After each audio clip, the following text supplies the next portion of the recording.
The IDF just announced it will reinforce the ceasefire after Hamas violated the agreement. But what they're not telling you is how fragile this peace really is. From Israel's breaking point to Trump's military buildup in Venezuela, today's headlines reveal something much bigger.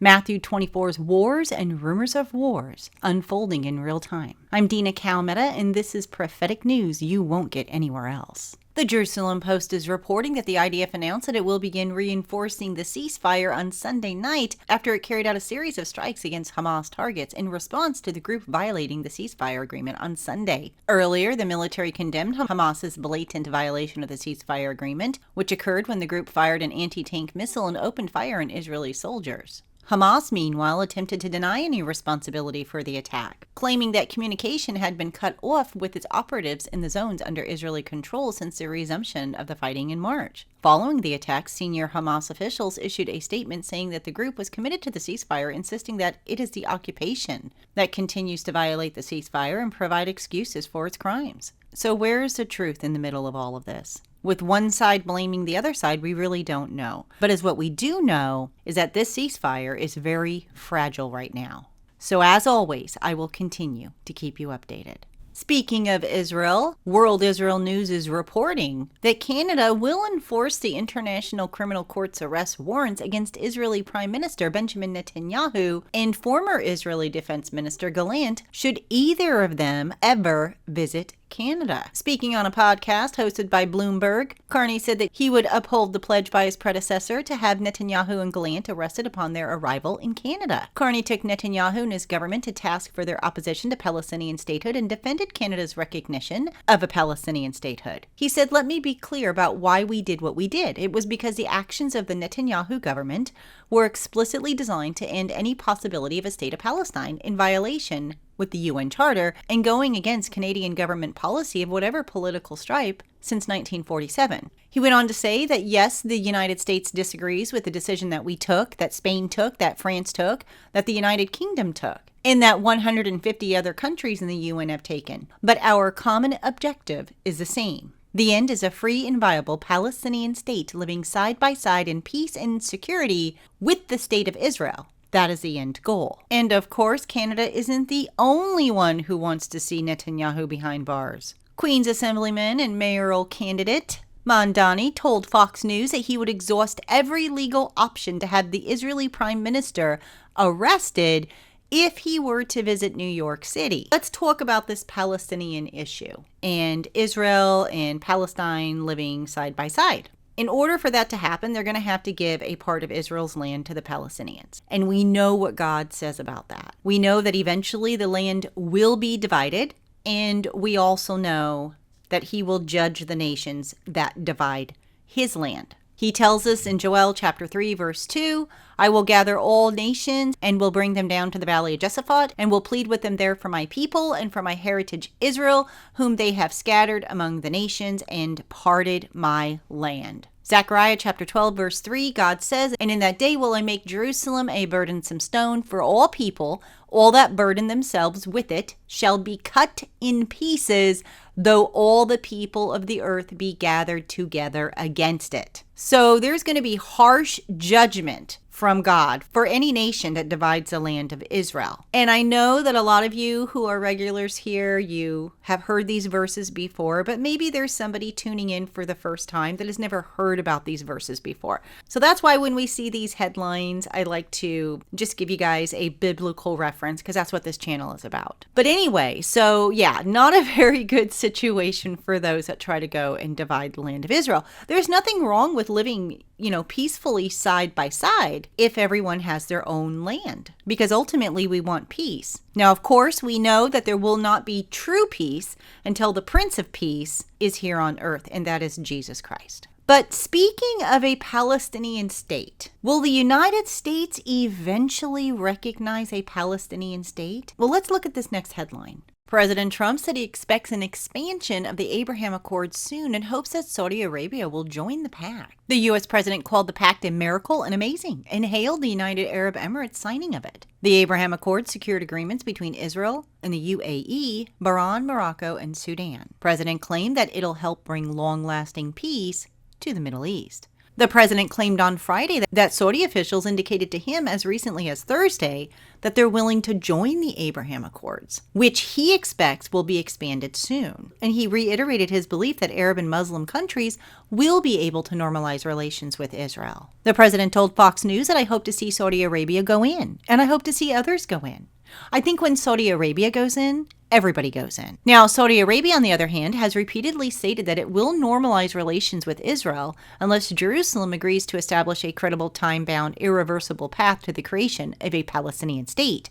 Prime Minister Benjamin Netanyahu did verbally agree to Trump's 20-point peace plan that states that while Gaza redevelopment advances and when the PA reform program is faithfully carried out, the conditions may finally be in place for a credible pathway to a Palestinian self-determinant statehood, which we recognize as aspiration of the Palestinian people. The plan's final point states that the U.S. will establish a dialogue between Israel and the Palestinians to agree on a political horizon for peaceful and prosperous coexistence. But in the speech unveiling the plan, President Trump recognized Netanyahu's understandable opposition to the creation of a Palestinian state and has later said that he hasn't made a decision on whether he wants to back the two-state solution, without which Saudi Arabia will not join the Abraham Accords. So we're not really given an answer as of right now if the Trump administration would back this. We know as of recently that he is against it. But if he really wants Saudi Arabia to join the Abraham Accords, will he change his mind? I would love to hear what you guys think, so leave your thoughts in the comments below. But if we look at Joel chapter 3 verse 2 closely, God says, I will also gather all nations.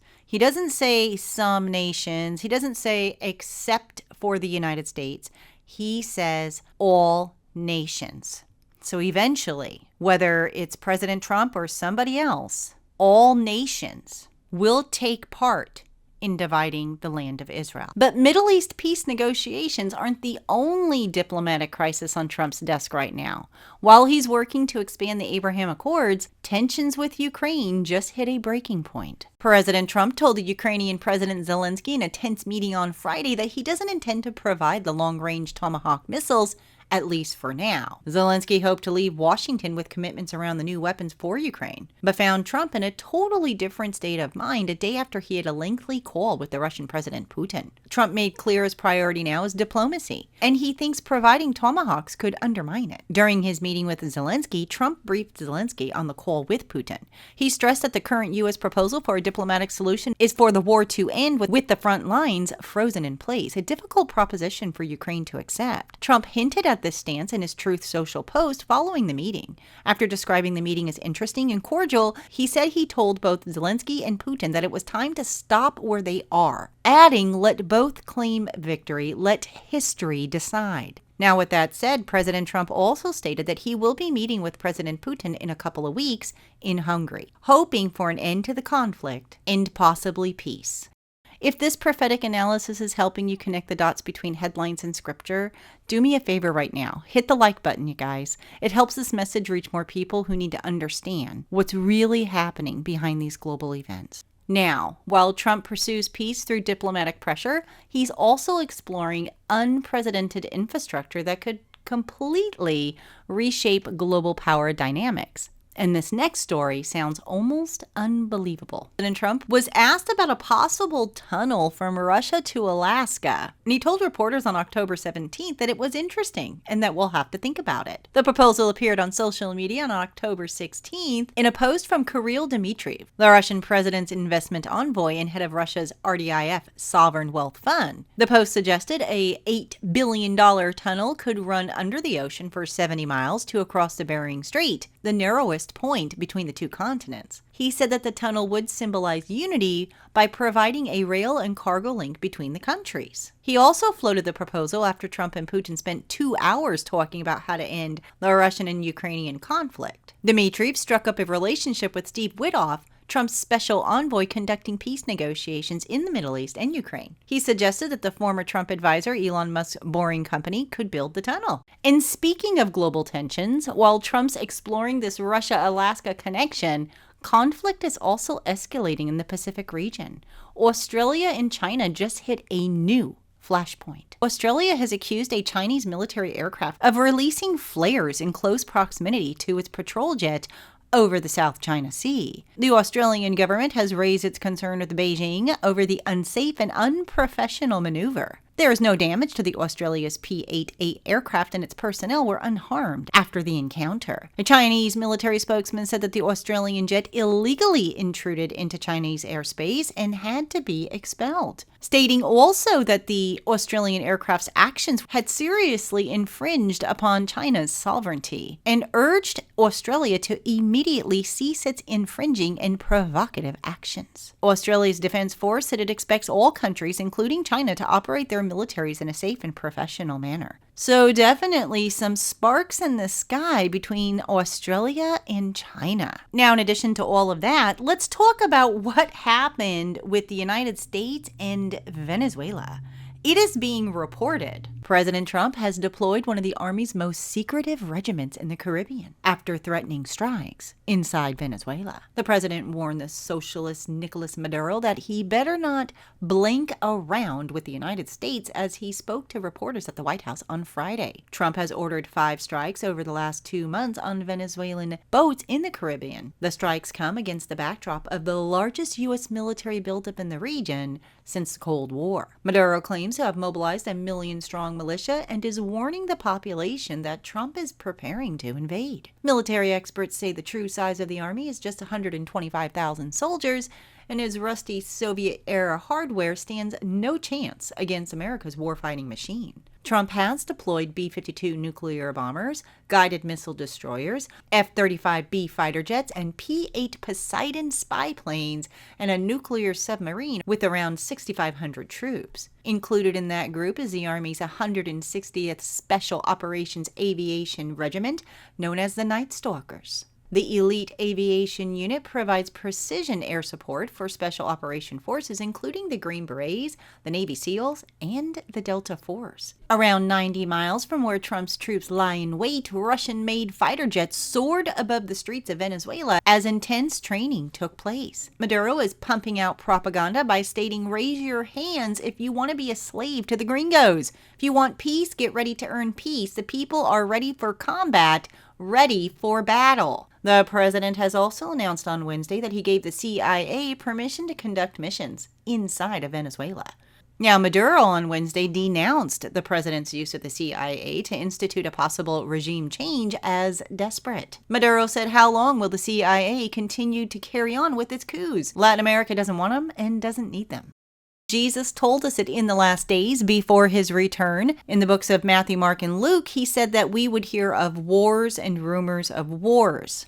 And that is exactly what we are seeing right now. So let's recap what we just uncovered. Israel's fragile ceasefire with Hamas, Canada threatening Netanyahu with arrest, the Abraham Accords hanging on the Palestinian statehood, Trump and Zelensky tensions over Ukraine, Russia and Alaska's proposed tunnel, Australia and China's escalating conflict, and Trump's military buildup in Venezuela. Every single one of these headlines points to the same prophetic reality, Matthew chapter 24, which is unfolding before our eyes. But here's what makes this show different. While mainstream media just reports the headlines, we are revealing the biblical blueprint behind them. That's why I need you guys to do 3 things for me right now. First, hit the like button so this prophetic analysis reaches more people who need to understand what's really happening. Second, leave a comment and tell me which story impacted you the most. And third, subscribe and turn on your notifications because prophetic news like this doesn't wait, and neither should you. You'll find all my links in the description below. And until next time, keep watching, keep praying, and keep your eyes on Jesus. God bless everyone.